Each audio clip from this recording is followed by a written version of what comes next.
இந்த வாட்டி டிஎம்கே கூட்டணியில நம்ம கட்சி இணைஞ்சிருக்கு. கேளுங்க. ஆமாம் பாஸ்.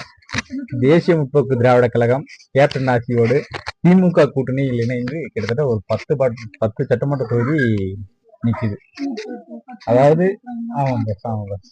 இன்னைக்கு இந்த அரசியல் சூழல்ல தேசிய முற்போக்கு திராவிட கழகத்தை சிறுமைப்படுத்தி ஒண்ணுமே இல்லாம பண்ணணும் அப்படிங்கிற ஒரு நோக்கத்தோடயே கிட்டத்தட்ட இந்த பத்திரிகை ஊடகங்கள் மூலியமா சிலர் இல்லாத பொய் பிரச்சாரங்களை பண்ணி தேமுதிக எந்த கட்சியிலும் சேர்த்துக்கூடாது அப்படின்னு சொல்லி எவ்வளவோ முயற்சி பண்ணியும் அந்நியார் ரொம்ப அமைதியா அருமையா கையாண்டு திமுக கூட்டணியில கிட்டத்தட்ட 10 சட்டமன்ற தொகுதி வாங்கி அந்த சட்டமன்ற தொகுதிக்கு வேட்பாளரும் அறிவிச்சிருக்காங்க. அறிவிச்சிட்டாங்க.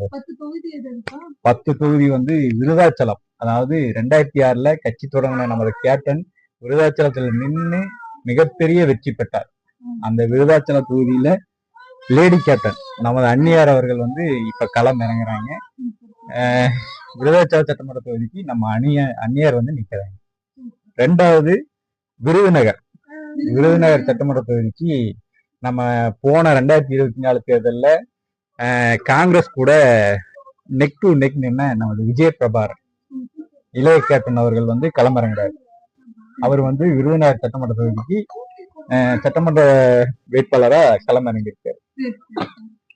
அது போக சேலம் மேற்கு அழகாபுரம் மோகன்ராஜ் அவர் கழகத்தோட கொள்கை பரப்பு செயலாளர்.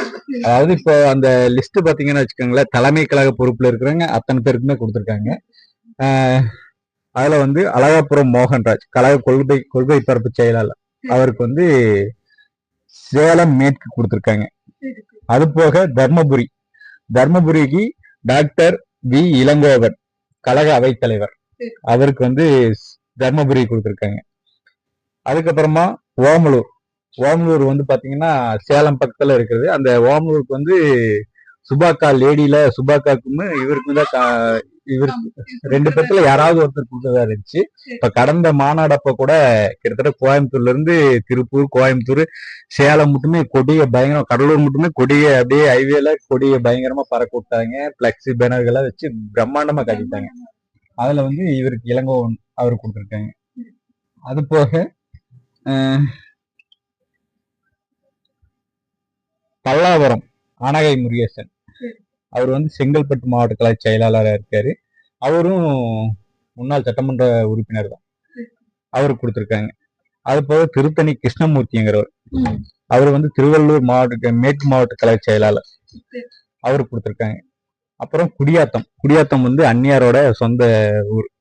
அங்க குடியாத்தம் சட்டமன்ற தொகுதிக்கு பிரதீப் அவர் வேலூர் புறநகர் மாவட்ட கழக செயலாளராக இருக்காரு, அவருக்கு கொடுத்துருக்காங்க. அது போக போலூருக்கு டிபி சரவணகுமார் அப்படிங்கிறவருக்கு கொடுத்துருக்காங்க. இதெல்லாம் போக மயிலம், அதாவது சிவி சண்முகம் நிக்கிற தொகுதி, அவர் முன்னாள் அதிமுக அமைச்சர். போன வாட்டி வெற்றி வாய்ப்பு இல்லாம போயிடுச்சு. இருந்தாலுமே ஏடிஎம்கேல பேர் சொன்னா தெரியக்கூடிய ஒரு ஃபார்ம்ல இருக்கிறவரு.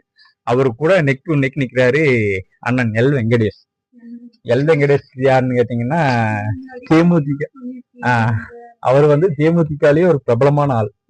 அவர் பிரபலமான ஆளுங்கிறத விட அவருக்கு ஒரு எப்படி சொல்றது, அவருடைய அரசியல் இதெல்லாமே ரொம்ப டீப்பா இருக்குன்னு வச்சுக்கோங்களேன். எதனாலுமே துணிஞ்சு செய்யக்கூடிய ஆள். அப்படி அவர் கொஞ்சம் நல்ல ஃபார்ம்ல இருக்கிறவரு, அவருக்கு இது கொடுத்துருக்காங்க. நிச்சயமா இந்த 10 சட்டமன்ற தொகுதியும் 2011 எப்படி கேப்டன் ஜெயிச்சு சட்டமன்றத்துல போனாரோ அதே மாதிரி 2026லயும் இந்த 10 சட்டமன்ற உறுப்பினர்களும் சட்டமன்றக்குள்ள போறாங்க. நம்ம தேசிய முற்போக்கு திராவிட கழகம் மிகப்பெரிய வெற்றி பெறப்போகுது. இது போக இந்த கூட்டணி கட்சிகளுக்கும் உழைக்க அந்நியார் எல்லாருக்குமே உத்தரவிட்டிருக்காங்க. எல்லாரும் கலந்து மிகப்பெரிய வெற்றியை இந்த 2026 சட்டமன்ற தொகுதியில பெற போறாங்க. வேற கண்டிப்பா 10 வின் பண்ணிடுவாங்க இல்லப்பா. இப்ப கொடுத்திருக்கிறது சட்டமன்ற தொகுதி சீட் இல்ல, அது எம்எல்ஏ அந்த மாதிரி தான் வச்சுக்கோங்களேன். 2234 தொகுதியிலையும் ஜெயிக்க போறாங்கன்னு வச்சுக்கோங்களேன்.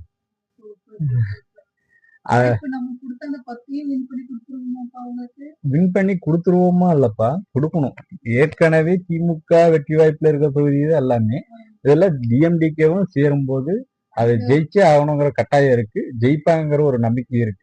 இந்த மக்கள் வந்து கேப்டன் செஞ்ச நல்லதுகளை எல்லாம் மனசுல வச்சு அவங்களுக்கு ஏதாவது ஆதரவு கொடுத்தா கண்டிப்பா வருவாங்க. எப்படி சொல்றது, மக்கள் வந்து கேப்டன் நல்லவர்னு மட்டுமே சொல்லிட்டு கடந்து போகாம வாய்ப்பையும் கொடுக்கும். இப்போ இந்த ஊடகங்கள் எல்லாமே ஊடகத்துல உட்காந்து இவங்க எல்லாம் என்ன தேமுதிக என்ன பண்ணிட்டாங்க இந்த ஊடகங்கள் பொய் பிரச்சாரம் பண்ணியே தேமுதிக அழிச்சிருச்சுன்னு வச்சுக்கோங்களேன். அதுக்கு இடம் கொடுக்காம இனி வரும் காலங்கள்ல மக்கள் ஆதரவு கொடுத்தாங்கன்னா தேமுதிக கண்டிப்பா பழைய ஒரு கேப்டன் தேமுதிகவா மாறும். அது இந்த 2026 நடக்கும் நம்புறேன். நன்றி. நான் என்றும் கேப்டன் வழியில் தொண்டர்.